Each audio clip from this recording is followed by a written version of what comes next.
Right. This is about seances. Many people delight in those things which bring into their lives some kind of excitement and mystery, and for amusement as much as anything, indulge in table tapping and seances in which a Ouija board is used and some agent, often a glass or other object used, flies swiftly around to various letters or symbols, giving messages to the company gathered there. Very often these experiments are harmless amusement and mean nothing, and very often the combined latent energy present when a number of people sit in a circle and concentrate their energies together produces some of the strange phenomena that have been witnessed by many. This, in fact, is harmless, and in fact much knowledge could be gained from experiments with a number of people seated together in a circle and concentrating their mental energy together. They can do this on a metal object which can be made of copper, lead or magnetized steel and placed on a glass tabletop. For these experiments, no less than 6 people should be present. Sometimes it's possible for a piece of metal, such as a small coin or even quite a large tumbler, to be moved by the combined efforts of people present.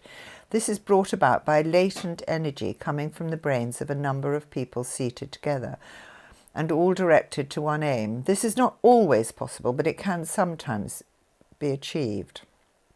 Some of the phenomenon of table tapping is really only this energy making itself manifest. Very little is known by medical men of this planet Earth about this latent energy, which can be harnessed in all manner of different ways, not at present known or understood.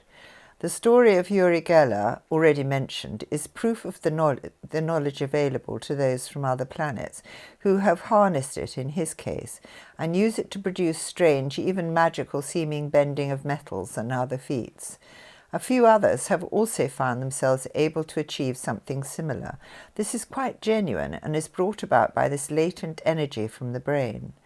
However, there are cases where a number of people gathering themselves together produces an almost sinister and very strange effect, where indeed the combined efforts of a number of people gathered together for amusement are made use of by spiritual entities whose aim is not to give messages, but to tap this latent energy and use it for themselves. The creation of a strange noise, weird light, or even a genuine seeming message, and in some cases a physical symptom, can cause quite distinct fright in the minds of some, or even all of those present, which is another way that this vital energy can be used by these spiritual entities. The fear or any heightened emotion raising the level of this latent energy produced by those present. The story of the young man brought to the writer's attention who attended a séance and suddenly became totally rigid all over his body, and one was unable to move for some time afterwards, and indeed on several occasions after it felt the effects repeated.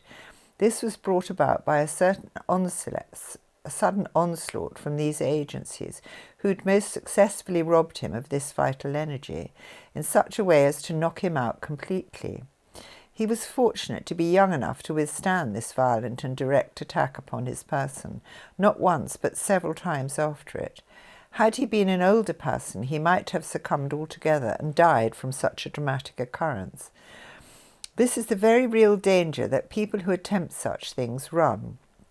And once a group of these elementals or low spirits have found a convenient subject for their attack in this way, they will use it over and over again.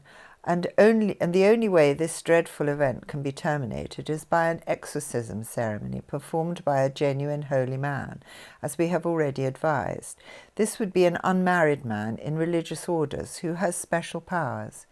In this country there are some Catholic priests who are powerful and have experience in this field. It must be remembered that anyone who has not these powers could very easily divert this evil onto himself or others within his family with the direst results. From the foregoing examples, it will be clearly seen that any gathering of persons for experiments with latent energy in the brain must view it with some concern, and do so not with the intention of conjuring up spiritual entities, but only in the interests of science and knowledge, and in a good-humoured, light-hearted way. Serious, nervous people should never involve themselves at all, as they are often most useful subjects for the tapping of nervous latent energy of all kinds, and should always be aware of this important fact about themselves and their own makeup. Once more, the warning must be given. Never underestimate the powers of darkness all around in this world. There was a party trick that some of us used to play. It was completely innocent. And I didn't really actually want to be put myself forward to this because I always thought it wouldn't work because I might be too heavy. But you had one person sitting in a chair, ordinary sort of like a dining room chair, and then 4 people, so 2 on either side, and they put their hands on top of each other like that. And you could feel this power coming up from the person's head. And then there'd be 2 people on one side, 2 people on one side and 2 people on the other. And the one next to the person's shoulder would just put 2 fingers under the person's arm and the other 2 fingers under his knee, and do the same on the other side. So you're hardly going to be lifting a 12 stone or 14 stone man. But you just, having done this funny thing on the head, you'd then go, right, 1, 2, 3. And every time the person who was being lifted said that they just felt this enormous power shoving them off the chair. And this was just a light, silly party trick. So it shows that we have latent energy and powers that we just don't really realise. There you go. That's my little one about seances.